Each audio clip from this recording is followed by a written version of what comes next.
এইভাবে চটপটি রান্না করলে খেতে অনেক বেশি মজা লাগে আর সহজেই হয়ে যায়। তো এই জন্য 2-3 ঘন্টা আগে ভিজিয়ে রাখতে হবে। তো যখন হাত দিয়ে ঘষা দিলে খোসাটা আলাদা হয়ে যায়, সেই সময় বুঝতে হবে যে হয়ে গেছে। আর এই সময় পারফেক্ট ভিজা খুব দরকার, না হলে ভিতরটা সিদ্ধ হয় না খুব একটা, যেন ভালোভাবে ভিজিয়ে রাখতে হবে।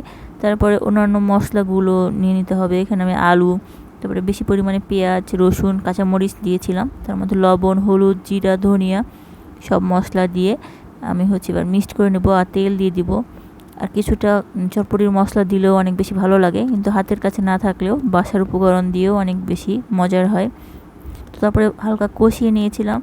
কষিয়ে নিয়ে এর মধ্যে আমি একটু পরিমাণ মতো পানি দিয়ে দেবো। পানি দিয়ে কয়েকটা কাঁচামরিচ দিয়ে দিয়েছিলাম উপরে আবার। এরপরে কয়েকটা শীষ দিয়ে দিতে হবে। তো শীষ দেওয়ার পর 4-5টা শীষ দিয়ে নিয়েছিলাম। তো এখানে পারফেক্টলি হয়ে গেছিলো, ডালটা ঘন হয়েছিল আর চটপটিগুলো সিদ্ধ হয়ে গেছিলো। তো পরিবেশন করে নিয়েছিলাম।